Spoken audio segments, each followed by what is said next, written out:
If your PowerPoint keeps showing error 53, don't worry, because in this video, I'm going to walk you through 3 simple fixes that solve the issue for most people. This error usually happens when PowerPoint can't find a linked file, like a video, audio clip, or image.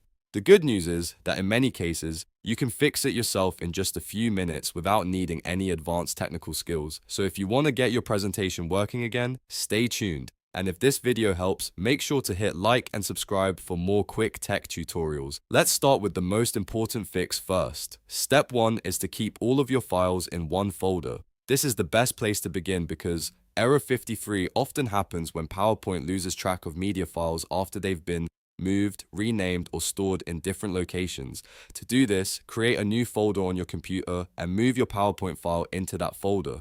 Then move every related media file into the same folder, including any videos, audio files, and images that your presentation uses. Once everything is together in one place, open your PowerPoint file again and check whether the missing content loads properly. If anything still appears broken, reinsert the media files from that same folder. Keeping everything together makes it much easier for PowerPoint to find the correct file path, and this fixes a lot of file not found errors right away. If that doesn't solve it, move on to step 2, which is renaming your files. Sometimes PowerPoint error 53 is caused by long file names or special characters that the program has trouble reading. Right-click your PowerPoint file, choose Rename, and give it a short, simple name such as Presentation 1. Then do the same for your media files. For example, rename a video file to Video 1 or an image file to Image 1. Try to avoid special characters like exclamation marks, hashtags, percent signs, ampersands, and other symbols that may create problems. After renaming the files, open PowerPoint again and see if the presentation loads correctly. This small step can make a big difference, especially if your original file names were very long or complicated.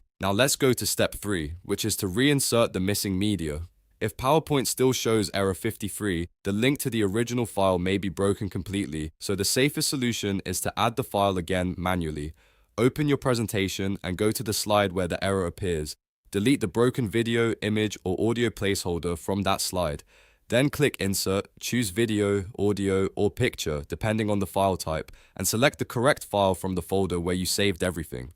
Once it's inserted again, save the presentation and test it by reopening the file. This often fixes broken or missing links and restores the presentation to normal. A quick tip here: whenever you work with presentations that contain media, always keep the PowerPoint file and the linked files together from the beginning. That way, if you move the project to another computer or store it on a USB drive, you're far less likely to run into this error again. Also, when possible, use short file names and simple folders so PowerPoint can read them easily.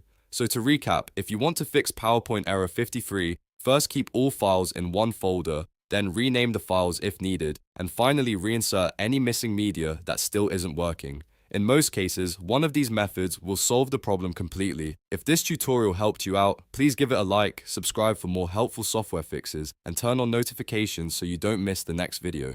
Thanks for watching, and I'll see you in the next one.